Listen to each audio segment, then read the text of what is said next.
माफी तो मैं बिल्कुल नहीं मांगूंगा। क्यों माफी मांगूंगा मैं?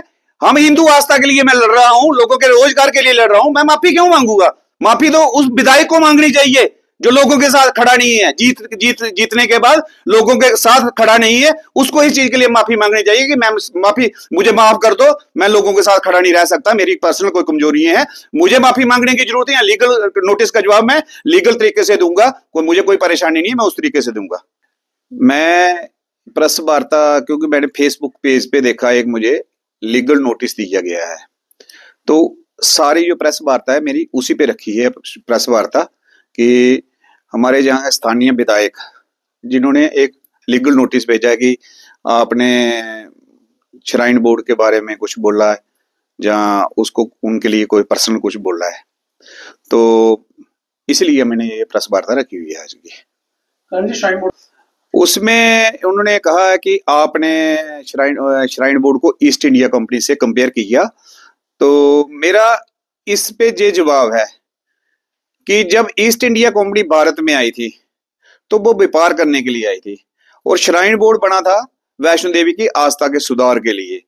और श्राइन बोर्ड की जो नीतियां हैं ईस्ट इंडिया कंपनी की तर्ज पे हैं, ये मैं आपको बिल्कुल फैक्ट के साथ प्रमाण कर सकता हूं। देखिए, श्राइन बोर्ड जब बना तो श्राइन बोर्ड ने सबसे पहला काम किया कि वैष्णो देवी की जो प्राचीन गुफा थी उस गुफा को बंद किया। आस्था के साथ सबसे बड़ा खिलवाड़ तो शुरुआत में ही वही किया। क्या आपने 800 साल 700 साल पीछे मुगलों का राज देखा, 200 साल जो अंग्रेजों का शासन देखा।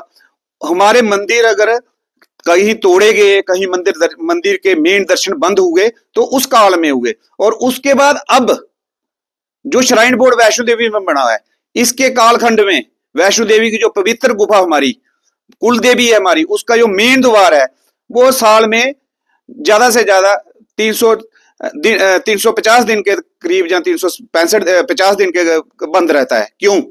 इसका मतलब है श्राइन बोर्ड आस्था के साथ खिलवाड़ कर रहा है। एक पॉइंट ये है। दूसरा, ये गुंडोला जो रो बेल गा रहा है श्राइन बोर्ड।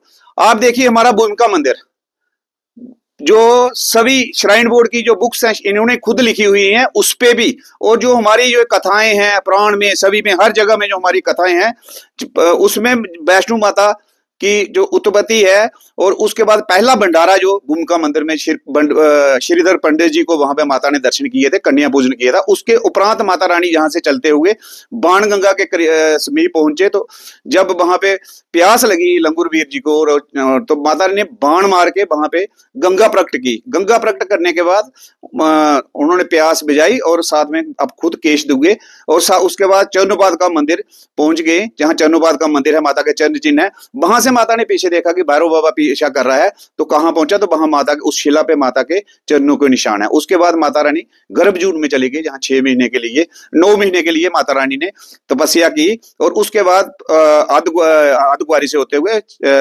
शादीशत से होते हुए, हाथी मत्थे से होते हुए जाके भवन पे जाके भैरव के साथ युद्ध हुआ, और भैरव का जब वहां पे शीश काटा गया तो उसका धड़ है जो हमारी पुरानी गुफा है, उस गुफा के द्वार पे पड़ा हुआ है, और हर जगह लिखा हुआ है कि जब तक आप उस भैरव के धड़ से आदमी यात्री अंदर नहीं जाता उसकी यात्रा सफल नहीं होती। तो श्राइन बोर्ड है यात्रियों को खंडी यात्रा करवा रहा है, और यही मेरा कहना है, इसीलिए मैं इसको ईस्ट इंडिया कंपनी के साथ कंपेयर करता हूं। ये मेरा एक पॉइंट है। दूसरा पॉइंट है कि वो कहते हैं कि इन्होंने कहा कि विधायक तीसरे दिन गाना गाता है। बिल्कुल सही है। विधायक किसका है? विधायक पब्लिक का है। पब्लिक कटरा में है, तारागोड़ में कोई पब्लिक नहीं है, पब्लिक कटरा में है, और विधायक चुना गया है हमारा हिंदू आस्था पे जिसको ठेकेदारी लेके चलता है उस पे भी।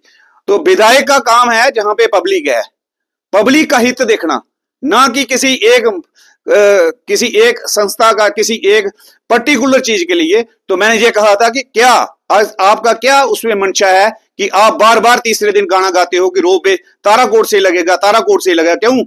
आप भी उस आस्था के साथ खिलवाड़ करने के लिए राजी हो, तो उसमें आपका कोई न कोई हित है। और जो हमने पब्लिक में सुना था, पब्लिक में, जब हम पब्लिक डोमेन में है जे कि कहीं न कहीं उनका कुछ वहां पे कुछ तो कुछ है ही है, तभी तो वो रोज तीसरे दिन कह रहे हैं। नहीं तो एक साइड पब्लिक है, विधायक के लिए पब्लिक जरूरी है ना, तो उसके लिए एक साइड पब्लिक है।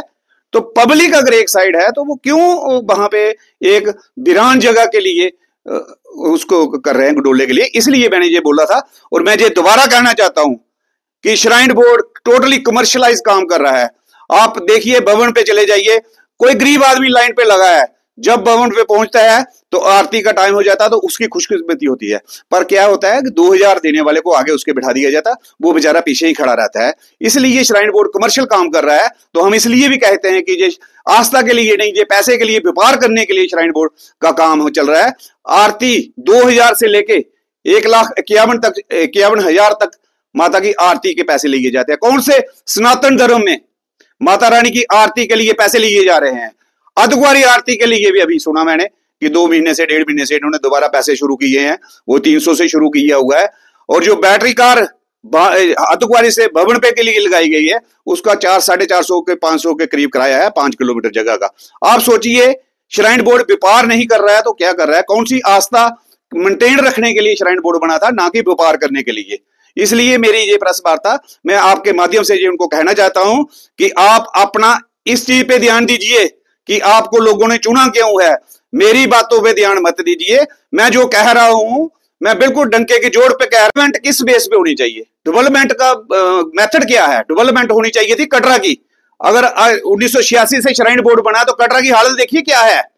कटरा की गलियां देखिए, कटरा का रोड देखिए। जब यात्री यहां लाइन पे खड़ा होता है, नंगे पांव नीचे एशिया मोड़ तक लाइनें लगी होती हैं। बाणगंगा दक्षिण दरवाजे से लेकर 3-3 किलोमीटर तक लाइनें लगी होती हैं। वहां पे डेवलपमेंट क्यों नहीं है?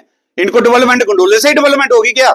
जहां जो गंडोला 1 लाख आदमियों को बेरोजगार कर रहा है और पिकनिक स्पॉट बना रहे हैं, उसको डेवलपमेंट पिकनिक स्पॉट है। ये माता वैष्णो देवी की यात्रा है, जहां पिलीग्राम आता है, ना कि टूरिस्ट आता है, सैर करने के लिए नहीं आता। पिकनिक स्पॉट बना रहे हो उसके लिए। ये डेवलपमेंट के नाम पे पिकनिक स्पॉट आप नहीं बना सकते इसको। बिल्कुल अपने पर्सनल उसके लिए निकल कर सामने आ रहे हैं गंडोले को लेकर। ये विधायक हम भी पार्टी के नीचे से लेके ऊपर तक हर आदमी को मिले, हर आदमी को हम ऊपर तक मिले। हमने उनको मेमोरेंडम दिया, अपनी बात भी रखी। पार्टी का क्लियर कहना है कि हाँ, पार्टी जो है जहां पे हिंदू हित की यात्रा का जो यात्रा खंडित तो नहीं होनी चाहिए, उनका कहना है, और लोग बेरोजगार नहीं होना चाहिए, ये पार्टी की आला कमान का भी कहना है। ये विधायक अपने लिए ज्यादा ही ज्यादा कह रहे हैं, इसलिए हमें कभी कहीं शक होता है कि इनका पर्सनल इंटरेस्ट क्या है। ये क्यों उस पर बार बार कर रहे हैं, हमें इस चीज पे नहीं आता। जब हम इनसे मिले तो हमने इनको ये भी कहा था कि अगर हमारे आप बात नहीं रख सकते तो आप कृपया चुप रहें। आप दूसरे दिन बोलते हो जी गंडोला मैं वेलकम करता हूं तारागोड़ को। तारागोड़ में है क्या? क्यों और किस लिए तारागोड़? लीगल नोटिस माफी तो मैं बिल्कुल नहीं मांगूंगा। क्यों माफी मांगूंगा मैं? हम हिंदू आस्था के लिए मैं लड़ रहा हूं, लोगों के रोजगार के लिए लड़ रहा हूं, मैं माफी क्यों मांगूंगा? माफी तो उस विधायक को मांगनी चाहिए जो लोगों के साथ खड़ा नहीं है। जीतने के बाद लोगों के साथ खड़ा नहीं है, उसको इस चीज के लिए माफी मांगनी चाहिए कि मैं माफी, मुझे माफ कर दो, मैं लोगों के साथ खड़ा नहीं रह सकता, मेरी पर्सनल कोई कमजोरी है, मुझे माफी मांगने की जरूरत है। लीगल नोटिस का जवाब मैं लीगल तरीके से दूंगा, मुझे कोई परेशानी नहीं है, मैं उस तरीके से दूंगा। जय माता दी।